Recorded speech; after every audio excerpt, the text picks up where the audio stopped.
Hello friends, ये 10 फरवरी 2026 का the Hindu current affairs का शॉर्ट नोट्स है। तो सबसे पहले आज द हिंदू में न्यूज़ था कि रिमूवल ऑफ लोकसभा का स्पीकर, लोकसभा के स्पीकर को कैसे रिमूव किया जाता है, उसका क्या प्रोसीजर है। क्योंकि अभी आप लोगों ने देखा था कि प्रधानमंत्री जो है वो अभी सेशन जो चल रहा है शीतकालीन, उसमें उपस्थित नहीं हुए थे। तो ऐसा बोला जा रहा था कि स्पीकर ने उनको पहले इन्फॉर्म कर दिया था कि अभी ऐसा ऐसा होने वाला है, तो अभी जो है वो लोकसभा में आप उपस्थित नहीं हो। तो यही सब है। तो ये सब तो पॉलिटिकल मुद्दा है, हम लोगों को उसमें नहीं जाना है हुआ क्या था।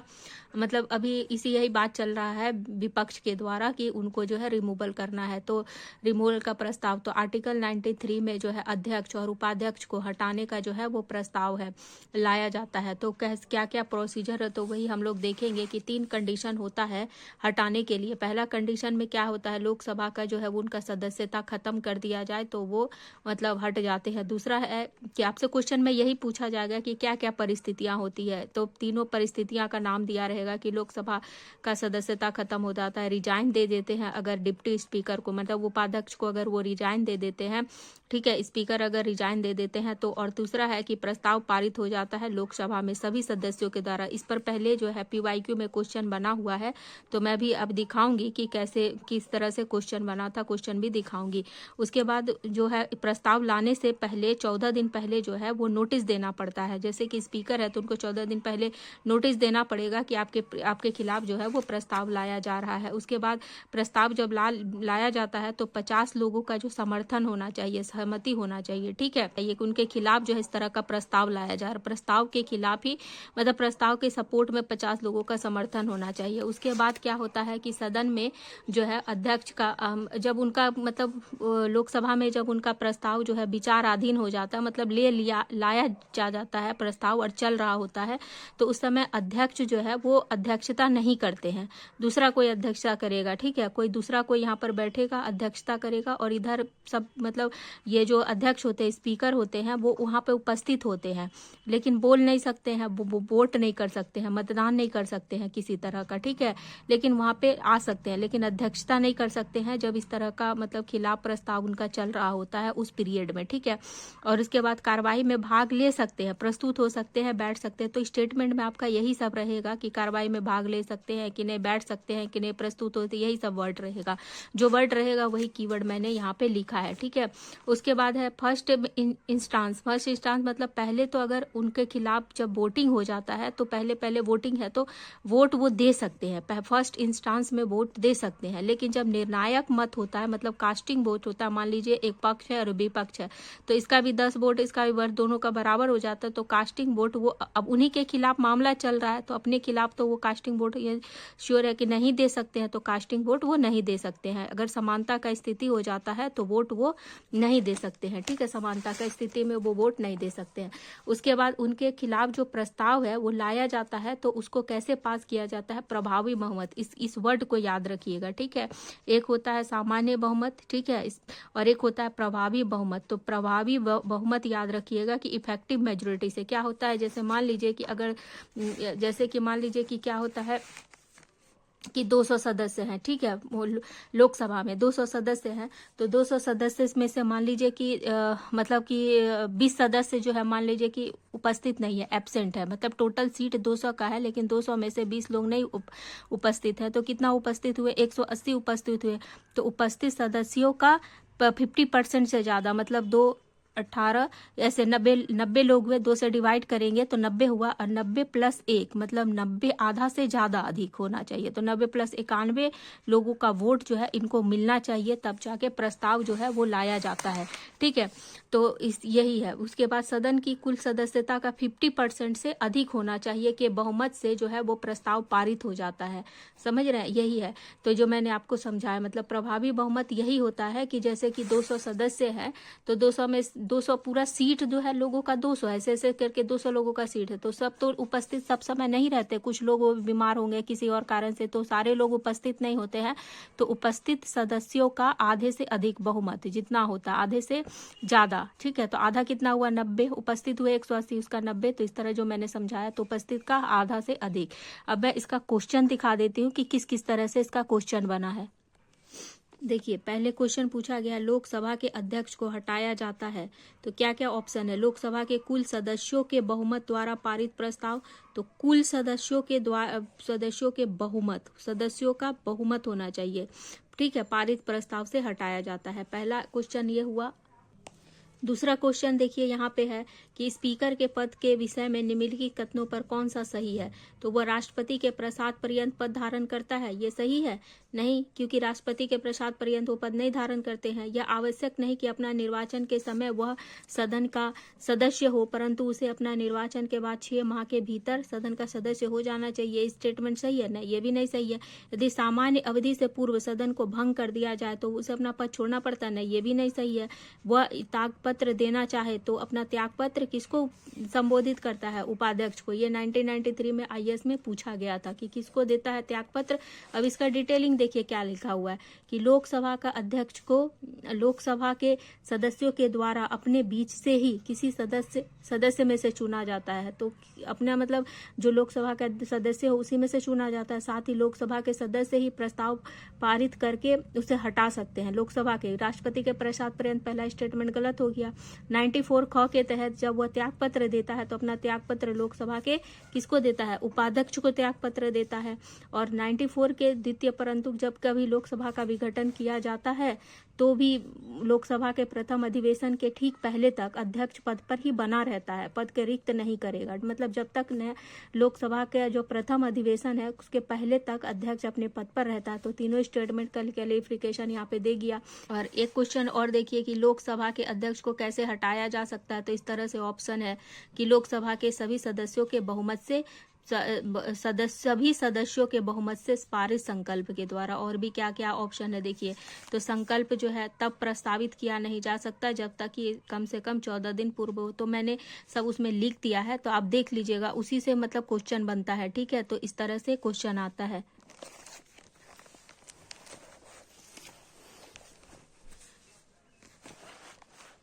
नेक्स्ट है SASCI, मतलब special assistance to state for the capital investment, ठीक है।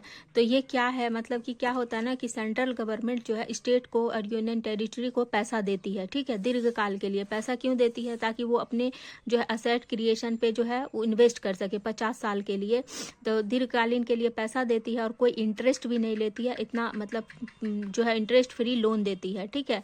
क्यों देती है? कि ताकि ना जो मतलब स्टेट गवर्नमेंट है वो कैपिटल पर एक्सपेंडिचर, मतलब कैपिटल एक्सपेंडिचर कर सके, जैसे कि स्कूल बना सके, रोड बना सके, कोई भी तरह का इंफ्रास्ट्रक्चर को जो है वो स्टेट बना सके। क्योंकि स्टेट को तो मतलब पैसा इस सेंटर से मिलता है, अपना मतलब उतना पैसा उनको अपना रेवेन्यू नहीं होता है तो वो देती है, ठीक है। तो क्या होता है इससे? क्या होता है? प्रोडक्टिविटी होता है, मतलब उत्पादन क्षमता बढ़ता है, रोजगार का सृजन होता है, ये सब होता है। लेकिन कैपिटल एक्सपेंडिचर करने से क्या होता है? जैसे 1 रुपया अगर गवर्नमेंट खर्चा करती है तो 3 रुपया GDP में बढ़ोतरी होता है, ठीक है। और मतलब क्या होता है कि जैसे कि आपको मान लीजिए कोई 100 रुपया का पूंजी दे दिया, ठीक है, मतलब मान लीजिए आपके पापा हैं, आपको 100 रुपया का पूंजी दे दिए, तो 100 रुपया का पूंजी से आप घर में मान लीजिए कोई दुकान खोल दिए, कोई कपड़े का दुकान खोल दिए, उसके बाद कोई और एक बिजनेस कर दिए। तो ये सब बिजनेस करके क्या हो रहा है? आपका कैपिटल मतलब असेट बनाया जा रहा है, मतलब पूंजी करके कोई मतलब कि निर्माण किया जा रहा है, कोई असेट का, संपत्ति का निर्माण किया जा रहा है। तो यही है, मान लीजिए पापा जो है आपके गवर्नमेंट हो गए, ठीक है। तो ये संपत्ति का जो निर्माण होता है तो इससे क्या हो जाता है? इसके पापा को फायदा हो जाता है, मतलब गवर्नमेंट को इससे फायदा होता है। क्योंकि मान लीजिए कोई फैक्ट्री बना तो फैक्ट्री में वर्कर्स लोग काम करेंगे तो उससे फायदा होगा। तो इसी तरह क्या होता है कि कैपिटल, मतलब इकोनॉमिक्स का भी मैं बहुत सारा मतलब लेकर आऊंगी, इकोनॉमिक्स के ऊपर कैपिटल एक्सपेंडिचर क्या होता है, रेवेन्यू एक्सपेंडिचर क्या होता है, तो वो सब के ऊपर मैं एक वीडियो लेकर आऊंगी, आप लोग जरूर देखिएगा। तो अभी बस ये न्यूज में जो है वो आप समझ लीजिए कि कैपिटल एक्सपेंडिचर करने से गवर्नमेंट क्यों स्टेट को पैसा देती है। क्योंकि स्टेट को पैसा देगी तो स्टेट क्या करेगा? स्कूल बनाएगा, हॉस्पिटल बनाएगा, रोड बनाएगा, अपना इंफ्रास्ट्रक्चर पे मतलब खर्च करेगा, तो उसका असेट का निर्माण होगा, ठीक है। इसीलिए सेंट्रल गवर्नमेंट जो है वो स्टेट को पैसा देती है, फंडिंग करती है। अब देखिए अभी बजट में भी क्या था, बजट में भी इसका iconic tourist place development scheme का चर्चा किया गया था। तो आपसे ये क्वेश्चन में पूछा जा सकता है कि iconic tourist place development scheme क्या है। मतलब प्रतिष्ठित पर्यटन केंद्रों का विकास करने के लिए इसका बजट को बढ़ाया गया है। तो इस पर क्वेश्चन आने का संभावना है, तो इसको ध्यान रखिएगा। और किस मंत्रालय के तहत आता है, तो पर्यटन मंत्रालय के तहत आता है। अब ये किस स्कीम के तहत है, तो देखिए यही स्कीम है SCI, जो ये जो स्कीम है, special assistant to state for the capital investment, तो स्टेट लोगों को जो कैपिटल इन्वेस्टमेंट के लिए पैसा दिया जाता है इसी योजना के तहत है। अब इसी योजना में अलग अलग कंपोनेंट है, ठीक है। तो शहरी सुधार हो गया, उसके बाद वाहन स्क्रैपिंग प्रोत्साहन, मेक इन इंडिया पहल हो गया, पुलिस का आवास हो गया, ये सब कुछ शामिल है। तो स्टेटमेंट आपसे दे सकते हैं कि SASCI जो योजना है इसके तहत क्या ये सब आता है। ऐसे अलग अलग स्टेटमेंट बना के दे देंगे। और कितने साल के लिए लोन दिया जाता है, तो ये याद रखिएगा 50 साल के लिए लोन दिया जाता है। और मतलब इंटरेस्ट फ्री लोन होता है, ये भी स्टेटमेंट इंटरेस्ट फ्री नहीं होता है, ऐसे करके दे देंगे। 51 साल के लिए लोन दिया जाता है, ये दे देंगे। मतलब उल्टा पुल्टा इधर उधर कर देंगे। तो क्लैरिटी रखिएगा कि इससे दिया जाता है, ठीक है। उसके बाद इस योजना का ध्यान रखिएगा क्योंकि ये रहने का संभावना ज्यादा है, ठीक है। उसके बाद नेक्स्ट न्यूज है किम्बरले प्रोसेस। किम्बरले प्रोसेस में क्या होता है कि जैसे कि मान लीजिए कि जो ये खदान है, ठीक है, खदान है। तो खदान में क्या होता है ना कि जो उग्रवादी लोग होते हैं, उग्रवादी हो गए या कोई तरह का गवर्नमेंट का जो विद्रोही लोग होते हैं, उन लोगों को तो पैसा का जरूरत पड़ता है। तो वो लोग अपना उग्रवादी एक्टिविटी करने के लिए या विद्रोही एक्टिविटी करने के लिए पैसा कहाँ से लाएंगे, तो वो लोग खदान में जाते हैं, जहाँ जहाँ पर डायमंड का खदान होता है, वहाँ का डायमंड का खदान से खान से जो क्या करते हैं, डायमंड को निकालते हैं। और डायमंड निकाल के क्या करते हैं वो लोग, मार्केट में उसको बेच देते हैं, ठीक है। तो बहुत जगह मार्केट में ऐसा डायमंड होता है जो कि मतलब किम्बरली प्रोसेस से किया नहीं होता है। किम्बरली प्रोसेस का मतलब ही यही होता है कि वो प्रमाणित नहीं होता है, क्योंकि वो इलीगल डायमंड होता है। तो बहुत सारा मार्केट में जो डायमंड मिलता है, तो अगर देखिएगा कि सर्टिफिकेट पे कि मतलब किम्बरली प्रोसेस नहीं लिखा रहता है, मतलब किम्बरली प्रोसेस नहीं लिखा, प्रमाणित नहीं रहता, तो मतलब वो इलीगल डायमंड होता है। वही मतलब उग्रवादी लोगों के द्वारा बेचा या विद्रोही गवर्नमेंट विद्रोही जो होते हैं वो लोगों के द्वारा वो मार्केट में पहुंचाया जाता है। तो वही बेचकर वो पैसा से लेकर क्या करते हैं कि गवर्नमेंट के खिलाफ किसी तरह का एक्टिविटी करते हैं, ठीक है। तो उसी को बोला जाता है किम्बरली प्रोसेस, ठीक है। तो यही है किम्बरली प्रोसेस। अब इसी का अध्यक्षता जो है वो गवर्नमेंट ऑफ इंडिया 2026 में करने वाली है, इसलिए ये न्यूज में है। तो याद रखिएगा, ये पूछा जा सकता है, बहुत ज्यादा चांसेस है, इस पे 2 स्टार आप लगा लीजिएगा। पूछा जा सकता है कि किम्बरली प्रोसेस क्या होता है। हाँ, तो किम्बरली प्रोसेस क्या है, इंटरनेशनल मतलब अंतर्राष्ट्रीय व्यापार का से संबंधित है, ठीक है। किम्बरली प्रोसेस किससे है, मतलब अंतर्राष्ट्रीय व्यापार से संबंधित है। कॉन्फ्लिक्ट डायमंड, उसी को मतलब जो मतलब सोना होता है, सॉरी हीरा होता है, उसको कच्चा खदान से निकाला जाता है, ठीक है। तो उसी को बोलते हैं कॉन्फ्लिक्ट डायमंड या संघर्ष हीरा। उसका इंटरनेशनल क्या है, अंतर्राष्ट्रीय एक ये मतलब एक मैकेनिज्म है व्यापारिक करने का, ठीक है, ताकि उसके उग्रवादी लोगों को क्या हो सके, पैसा मिल सके। अवैध उपयोग करते हैं वो लोग रॉ डायमंड का, अवैध उपयोग करते हैं उग्रवादी समूह सरकार को अस्थिर या कमजोर करने के लिए, ठीक है। अब ये किम्बरली प्रोसेस का शुरुआत 2000 में किया गया था, ये भी पूछा जा सकता है। दूसरा स्टेटमेंट ये भी रह सकता है, शुरुआत कब हुआ था, 2000 में दक्षिण अफ्रीका में इसका शुरुआत किया गया था, ठीक है। उसके बाद इतना ध्यान में रखना। उसके बाद है किम्बरली प्रोसेस का सर्टिफिकेट होना बहुत जरूरी है। इसका सर्टिफिकेट का मतलब इस तरह का ज्यादा हो रहा था घटना, इसलिए 2003 में इसका सर्टिफिकेट को प्रारंभ किया गया। KPCS certificate, Kimberley process certificate scheme को प्रारंभ किया गया ताकि अवैध खनन के व्यापार को रोका जा सके, ठीक है। मतलब डायमंड का जो अवैध खनन है, उस खनन करके उसका जो व्यापार होता है उसको रोकने के लिए इस तरह का ये सर्टिफिकेट को जारी किया गया। तो जब हीरा खरीदने आप लोग जाते हैं तो उसमें KPC का होना जो है वो बहुत जरूरी है, ताकि वो वैध हीरा माना जाता है, ठीक है। अब कहाँ कहाँ पे इसका खदान है, तो देखिए अंगोला में है, कनाडा में है, कॉन्गो में है, रसिया में है, नाम्बिया में है और बोत्सवाना में है। तो ये भी पूछा जा सकता है। 3-4 स्टेटमेंट रहता है, तो उसमें इस तरह से स्टेटमेंट दे देंगे तो क्लैरिटी रहिएगा। और उल्टा सीधा कर देते हैं तो आप लोग देखते ही हैं कि किस तरह से मतलब UPSC क्वेश्चन पूछता है उल्टा सीधा। तो ये याद रखिएगा कि ये कॉन्फ्लिक्ट डायमंड का इंटरनेशनल मैकेनिज्म है उग्रवादी समूहों के द्वारा व्यापार करने का, ठीक है।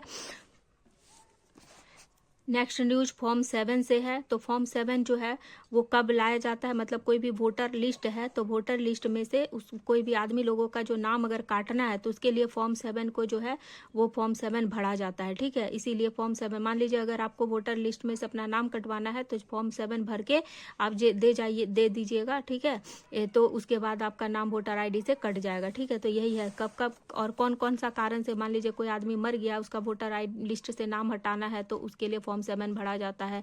अगर किसी आदमी का, एक ही आदमी का 2 बार नाम दर्ज है तो भी हटाना है, उसको कोई आदमी है कहीं पे रहता था और दूसरा जगह शिफ्ट हो गया तो भी फॉर्म 7 का आप भर सकते हैं। एज, नागरिकता, ये सब का गलत जानकारी अगर वोटर ID में है तो भी आपको फॉर्म 7 भर के जमा करना पड़ता है। फॉर्म 7 जो है वो भर सकता है जिसका नाम वोटर लिस्ट में दर्ज है और वही आदमी भर सकता है। जैसे बोलने का मतलब है कि मान लीजिए कि आप जो है मतलब आप एक विधानसभा क्षेत्र से हैं तो ये एक आदमी है। ठीक है, ये एक आदमी है तो ये इसके खिलाफ भर सकता है और ये आदमी जो है ये इसके खिलाफ भी भर सकता है नाम। ठीक है, कि जरूरी है कि यही भरेगा, ये इसके खिलाफ भर सकता है कि ये आदमी अब मर गया है तो या नहीं है, या कोई भी कारण जो मैंने बताया तो इसके खिलाफ भर देगा और ये आदमी इसके खिलाफ भर सकता है। ठीक है, 2022 का रूल है। उसके बाद कि बूथ लेवल ऑफिसर जो है उसका जांच करता है कि व्यक्ति जिंदा है, मर गया है, और उसके बाद फिर पड़ोसी का साइन लिया जाता है। ये सब प्रोसेस है, उतना नहीं पूछा जाएगा, आपका ऊपर ही क्वेश्चन होगा। उसके बाद है एक ड्रैगन फ्लाई का प्रजाति पाया गया है केरला में। ठीक है, जिसका नाम है लाइरोओथेमस केरला लेनेसिस, ये ठीक है, इसको याद रखिएगा। और ये रबड़ का जो प्लांट होता है वहीं पर पाया जाता है, मतलब केरला में जहाँ जहाँ पर रबड़ का प्लांट है वहाँ पे पाया गया है। और ये क्या है, मानसून के समय, अगस्त और मई के मानसून के समय में मिलता है और नॉर्मल अवस्था में क्या कहाँ रहता है, जलीय लावा के रूप में रहता है। तो प्रजाति के ऊपर में UPSC क्वेश्चन पूछता है तो आप इसको ध्यान में रखिएगा। ठीक है, उसके बाद है इंडिया और ग्रीस जो है उनके बीच में समझौता साइन हुआ है। ठीक है, 5 वर्ष के लिए औद्योगिक सहयोग पर सहमति बनी है। तो आपसे ये क्वेश्चन पूछा जा सकता है कि Indian ocean regional information fusion centre ये कहाँ पे है, तो ये गुड़गांव में है और किससे रिलेटेड, तो इंडिया और ग्रीस से रिलेटेड है। ठीक है, नेक्स्ट है HbA1c टेस्ट, ये कि कहाँ पे हो जाता है, मतलब ये जो है वो डायबिटीज 2 टाइप का टेस्ट है। ठीक है, जब डायबिटीज जो होता है तो उसका टाइप 2 में टेस्ट इस तरह का किया जाता है। लेकिन ये टेस्ट जो है, जो लोग ब्लड का कोई प्रॉब्लम होता है, मतलब ब्लड जैसे कि एनीमिया का कोई पेशेंट है तो उस पर जो ये टेस्ट है ये फेल हो जाता है। तो आपसे क्वेश्चन में ये पूछा जाएगा कि HbA1c टेस्ट जो है किसके लिए प्रयोग होता है, तो वो डायबिटीज टाइप 2 के लिए। टाइप 1 रहेगा तो वो गलत हो जाएगा, टाइप 2 के लिए प्रयोग होता है। और एनीमिया ग्रसित व्यक्तियों पर H1 टेस्ट का क्या प्रभाव पड़ता है, ठीक है, तो ये फेल हो जाता है। मतलब अलग अलग तरह से कुछ स्टेटमेंट बन सकता है। ठीक है, उसके बाद नेक्स्ट न्यूज है, देखिए बैंक जो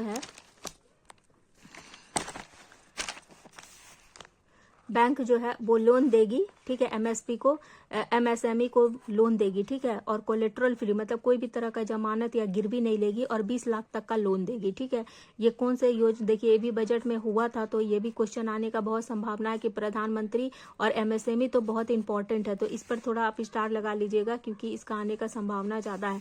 तो प्रधानमंत्री रोजगार सृजन कार्यक्रम के तहत ऋण है। ठीक है, तो इसी के तहत ऋण दिया जाता है, कोलेट्रल फ्री 20 लाख, और 20 लाख से ज्यादा का लोन मांगेगा। ठीक है, तब ये MSME अगर मांगता है तब कोलेटरल फ्री नहीं होगा, तब ये कंडीशन अप्लाई नहीं होगा। तो इस पे देखिए एक छोटा सा न्यूज है लेकिन बहुत तरह से इस पर स्टेटमेंट बन सकता है कि बैंक जो है MSME को प्रधानमंत्री रोजगार सृजन कार्यक्रम के तहत कितने तक का लोन दे सकती है। तो यहाँ पे ऑप्शन में 20 लाख की जगह कुछ भी गलत स्टेटमेंट हो सकता है, तो गलत होगा तो वो गलत हो जाएगा। दूसरा स्टेटमेंट है इस पर जमानत लगेगा, तो जमानत अगर 20 लाख का है तो जमानत तो नहीं लगेगा, तो अगर यहाँ पे 20 दिया हुआ है तो जमानत मतलब लगेगा, तो ये गलत हो गया। ठीक है, उसके बाद 20 लाख पर जमानत लगेगा। ऐसे 3-4 स्टेटमेंट दे सकते हैं, योजना का भी नाम यहाँ पे दे सकते हैं, तो इस तरह से क्वेश्चन बन सकता है। उसके बाद नेक्स्ट है फाइनेंशियल 2027 में GDP जो है 6.4% तक बढ़ सकता है, मतलब इसका संभावना। आज का वीडियो थोड़ा ज़्यादा लंबा हो गया है क्योंकि मैंने क्वेश्चन भी दिखाया था, और इसके अलावा मेरा पॉलिटी का भी 10वीं अनुसूची और 5वीं 6वीं अनुसूची का नोट्स भी आएगा, शॉर्ट नोट्स और डिटेलिंग भी आएगा, तो आप उसको जरूर जाके देखिएगा। साथ ही साथ अभी मैं इकोनॉमिक के भी ऊपर वीडियो लेकर आऊँगी, तो आप लोग जरूर चैनल पर बने रहिए। और अगर चैनल में आप लोगों का वीडियो पसंद आता है तो प्लीज़ चैनल को लाइक, सब्सक्राइब और शेयर जरूर करिएगा। थैंक यू, मिलते हैं फिर नेक्स्ट वीडियो में।